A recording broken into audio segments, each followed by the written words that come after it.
तुम्ही काश्मीरमध्ये पाऊल ठेवलं की आकाश किती वेळ स्वतःची करवट बदलत राहतं याचा अंदाज बांधणं कठीण. माझ्यासारख्या मराठवाड्यात वाढलेल्या आणि आता मुंबईत राहणाऱ्याला काश्मीरचं हे क्षणात बदलणारं वातावरण पाहिलं की त्याचा फक्त अनुभव घ्यावा. ती स्वच्छ ओली थंड हवा नाकातोंडातून शरीराच्या धमन्यातून वाहू देत जावी असं सारखं वाटत राहतं. शरीराच्या आत तिला मुक्काम ठोकता आला असता तर किती बरं झालं असतं. कुणाचंच गाव नसणाऱ्या दमट मुंबईत मला तिचा आसरा शोधता आला असता. जम्मूहून काश्मीर खोऱ्याकडे निघालो तेव्हा असेच डोक्यात विचार यायचे आणि पुन्हा बाहेरच्या झाडासारखे मागेही पडायचे. बोगदे त्यातला अंधार, पुन्हा उजेडाचा सामना, पुन्हा काळे कुट्ट ढग, सोबत हमीदने लावलेली 90ची गाणी. सगळं नॉस्टॅल्जिक करणारं. तुम्हाला जम्मूहून श्रीनगरला जायचं तर हायवे हा एकमेव मार्ग आहे. त्यातही उधमपूरपर्यंत 70 किलोमीटरचा रस्ता सोडला तर सगळा हायवे एकेरी. काही ठिकाणी जीवघेणी वळणं, काही ठिकाणी दोन्ही बाजूला खोलच खोल दऱ्या, काही ठिकाणी एका बाजूला दरी तर दुसऱ्या बाजूला कुठल्याही क्षणी कोसळणारा डोंगर. श्रीनगरला जाताना कधी डोंगर माथ्यावर जमा झालेला बर्फ दिसत राहतो तर कधी ढगं आता हाताला लागतील की काय असं वाटायला लागतं. काही वेळेस चिनार आणि लीचची झाडं धुक्यात बुडलेली दिसतात तर काही वेळेस बर्फानं ह्या झाडांचा ख्रिसमस ट्री केलेला असतो. पटनी टॉपमध्ये तर रात्री झोपताना बाहेर प्रचंड गारठा सोबत पाऊस आणि सकाळी उठून बघतो तर त्या पावसाची जागा बर्फबारीने घेतलेली. समोरच्या पहाडावर रात्रीतून बर्फ जमा झालेला, त्यावर आता क्षणात सूर्याची किरणं जमा व्हायची तर क्षणात बर्फ लाल व्हायचा. आकाश आणि जमिनीला ह्या बर्फाच्या चादरीनं एक केलेलं, क्षितिज जसं अस्तित्वहीन. जम्मूहून श्रीनगरला जाताना असंख्य ओढे, लहान मोठे पाण्याचे प्रवाह आपल्याला लागतात. काही ठिकाणी मोठमोठे धबधबे. आपला सगळा प्रवास कुठल्या ना कुठल्या पाण्याच्या प्रवाहासोबत होत राहतो. काही ठिकाणी भीतीदायक, काही ठिकाणी रौद्र तर काही ठिकाणी एकदम शांत. तवीचा प्रवाह तर एकदम शांत. तिने जम्मू शहराचे 2 भाग केले, जुनं जम्मू आणि नवीन जम्मू. दोन्हीच्या मधून ती वाहत जाते. आम्हाला शोध आहे तो जगातल्या सर्वात उंच रेल्वे ब्रिजचा, चिनाब ब्रिजचा.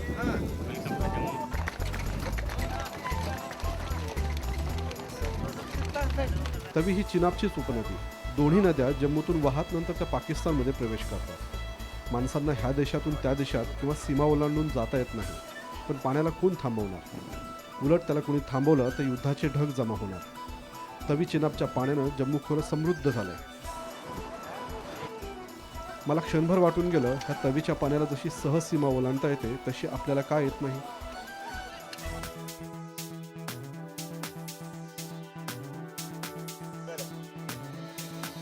जम्मू हे काश्मीर खोऱ्यापेक्षा पूर्णपणे वेगळं आहे, सामाजिकदृष्ट्याही आणि भौगोलिकही. काश्मीर खोऱ्यात गेलात तर बहुतांश भाग सपाट असतो आणि पहाडं मात्र बर्फानं आच्छादलेली. डिसेंबरच्या आसपास 10-10 फुटापर्यंत बर्फ जमा होत राहतो. श्रीनगर, गुलमर्ग, पहलगाम असं सगळं काश्मीर खोरं गोठतं. जम्मू त्याच्या नेमकं उलटं आहे. कुठलाही भाग सपाट नाही, उंचच उंच पहाडं, त्याला आपल्याकडचा डोंगर नाही म्हणावंसं वाटत. रस्ते एकदम निमुळते, बऱ्याच ठिकाणी अजूनही पायवाटा. रस्त्यांची कामं मात्र ठिकठिकाणी सुरू. एका सिंगल रस्त्यावरून 2 वाहनं जाणार म्हटलं तर आपल्यासारख्याचा जीव लगेचच मोठीत येईल, पण चालवायला हमीद असेल तर मग भीतीची जागा थरार घेते.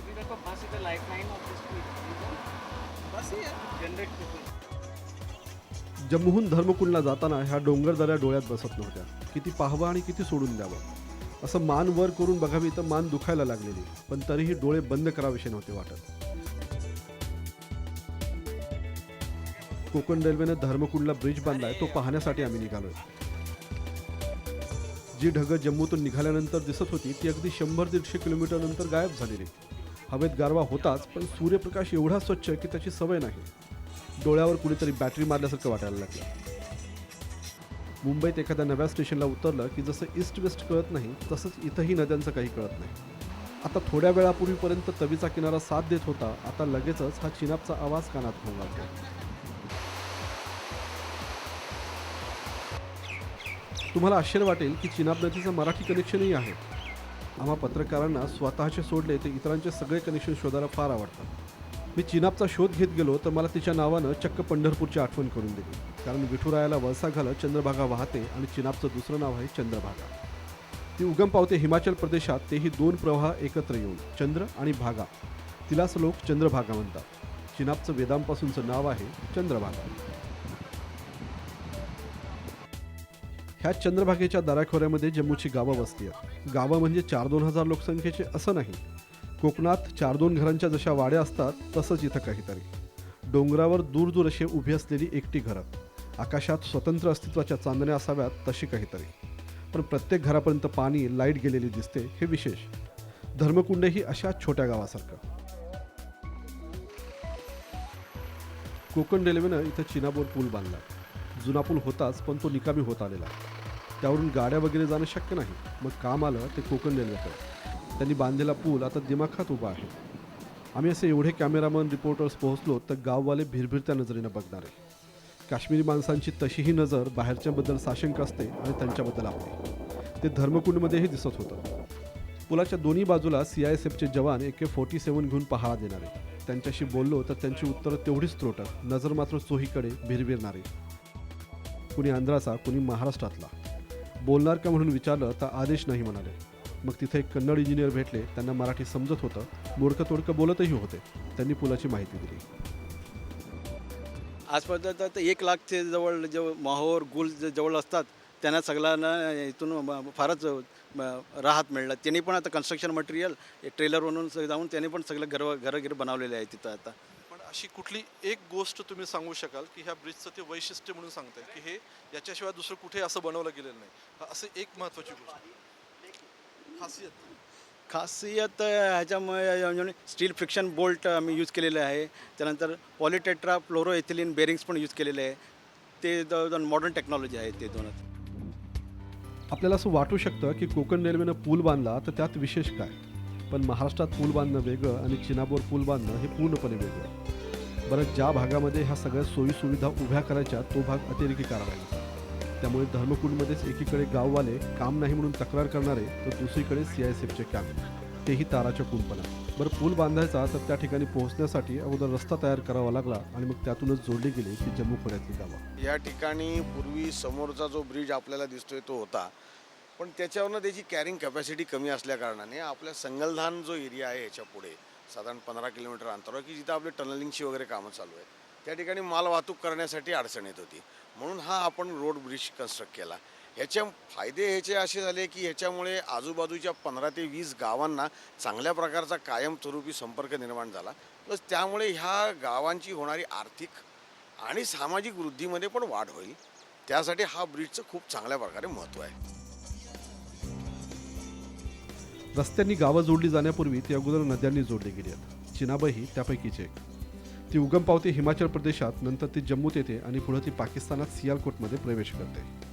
तिला नंतर श्रीनगरमधून वाहत येणारी झेलम येऊन मिळते आणि नंतर ह्या दोघी एकत्र होऊन स्वतःला सतलजमध्ये विसर्जित करतात. पुढे ती अरबी समुद्रात मिसळते. त्याच अरबी समुद्राच्या किनाऱ्यावर मुंबईही आहे आणि कराचीही. चिनाब, रावी, झेलम, बियास, सतलज ह्या नद्यांच्या पाण्यानेच काश्मीर, पंजाब आणि पाकिस्तानला समृद्ध केलंय. ह्याच नद्यांच्या अंगाखांद्यावर जगातल्या सर्वात पुरातन आणि समृद्ध अशा सिंधू संस्कृतीचा जन्म झाला आणि वाढलीही. तीच ओळख इथली माणसं जगात कुठेही गेली तरी मिरवतात, सांगतात. भलेही ते 2 देश, धर्म, पंथ, भाषेनं वेगवेगळी झालेली असली तरी सुद्धा. ज्या चिनाबच्या तीरावर सिंधू संस्कृतीचा जन्म आणि विस्तार झाला, आता तिच्याच तीरावर जगातला सर्वात उंच रेल्वे ब्रिज उभारला जातोय. ज्या चिनाबच्या पाण्यानं जम्मूला काश्मीरपासून वेगळं केलंय ते जोडले जातील ते इंजिनिअरिंगचा उत्तम नमुना ठरणाऱ्या चिनाब ब्रिजनं.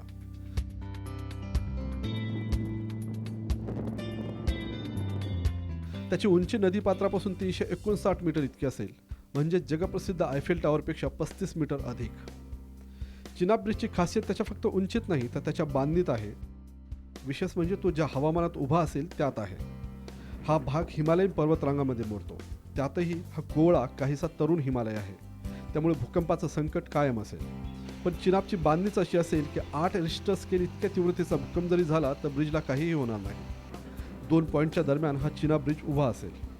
जम्मू साईड म्हणजे बक्कल साईड आणि कौरी साईड म्हणजे काश्मीर साईड. आम्ही बक्कल साईडला उभे राहिलो तर वाऱ्याचा झोत एवढा तीव्र होता की मुळासकट उखडले जाऊ की काय अशी भीती वाटायला लागली. प्रत्यक्ष रेल्वे ज्यावेळेस या ब्रिजवरून जाईल त्यावेळेस तिचं काय होईल. कोकण रेल्वेचे इंजिनियर्स म्हणाले, घाबरू नका, ताशी 90 किलोमीटर वेगानं जरी वारे वाहिले तरीसुद्धा काहीही होणार नाही. प्रवास सुरक्षित आणि सुखरूप असेल. समजा काही धोका निर्माणच झाला तर सेन्सॉर बसवलेले असतील. संकटाची चाहूल लागेल, रेल्वेला रोखता येईल. ये ब्रिज जम्मू श्रीनगर लिंक में मोस्ट इम्पॉर्टेंट ब्रिज है और इंडियन रेलवे सिस्टम में अभी तक इस तरह का ब्रिज हमारे एग्जिस्टिंग सिस्टम में अवेलेबल नहीं था. तो इस ब्रिज में चिनाब रिवर को क्रॉस करने के लिए चूँकि उसका स्पैन बहुत ज़्यादा है, 467 मीटर का स्पैन है। अभी तक हमारे पास जो स्पैन अवेलेबल है वो 154 मीटर से ज़्यादा का स्पैन अवेलेबल नहीं था। तो ये 467 मीटर का है, इसका स्पेशली डिज़ाइन कराया गया है। ब्रिज की पूरी लेंथ 1.315 मीटर की है, जो इसके दोनों पोर्शन का जो पोर्शन है उसको वायडक्ट पोर्शन बोलते हैं। और ये चूँकि साइट की लिमिटेशंस होने की वजह से रूट की, इस ब्रिज का 270 मीटर का पोर्शन ऐसा है जो कर्व में है। लॉन्ग ब्रिज में रेलवे ब्रिज बनाने के लिए हमें स्टील का स्ट्रक्चर ही यूज़ करना पड़ता है। कंक्रीट का स्ट्रक्चर जो है वो लॉन्ग ब्रिजेस में नहीं है, काम आता है।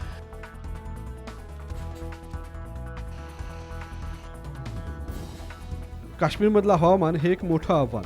हा चिनाब ब्रिज बांधताना आणि नंतर प्रत्यक्ष रेल्वे धावेन त्यावेळेसही. हवामानाविरोध तर दोन हात करता येतील, पण अतिरेक्यांचं काय? त्यांचा भर तर जोडण्यापेक्षा तोडण्यावर अधिक. त्यातही हा सगळा भाग अतिरेक्यांचं नंदनवन. समजा त्यांनी जरी RDX भरून हा रेल्वे पूल उडवला तरी सुद्धा तुमची चालू रेल्वे सुखरूपपणे तिचा ब्रिजवरचा प्रवास पार पाडेल. कारण पुलाच्या बांधणीत स्टीलचा वापर मोठ्या प्रमाणात आहे आणि त्याची इंजिनिअरिंग इथं कमाल दाखवेल. प्रोजेक्ट है, इस प्रोजेक्ट चैलेंजिंग है और इसके लिए हम इंडिया को भी गर्व महसूस कर सकते हैं. आज ताजमहल की बात करते हैं, कल शायद चेनाब को लेके बात करेंगे. लोगों ने बताएंगे 359 हमारा है, बल्कि बोल सकते हैं इंडिया का है. पुणे मुंबई हायवेवर अधूनमधून दरडी कोसळतात तर दोन्ही शहरं वाहनांनी तुंबतात. ही तर तरुण हिमालय रांग आहे.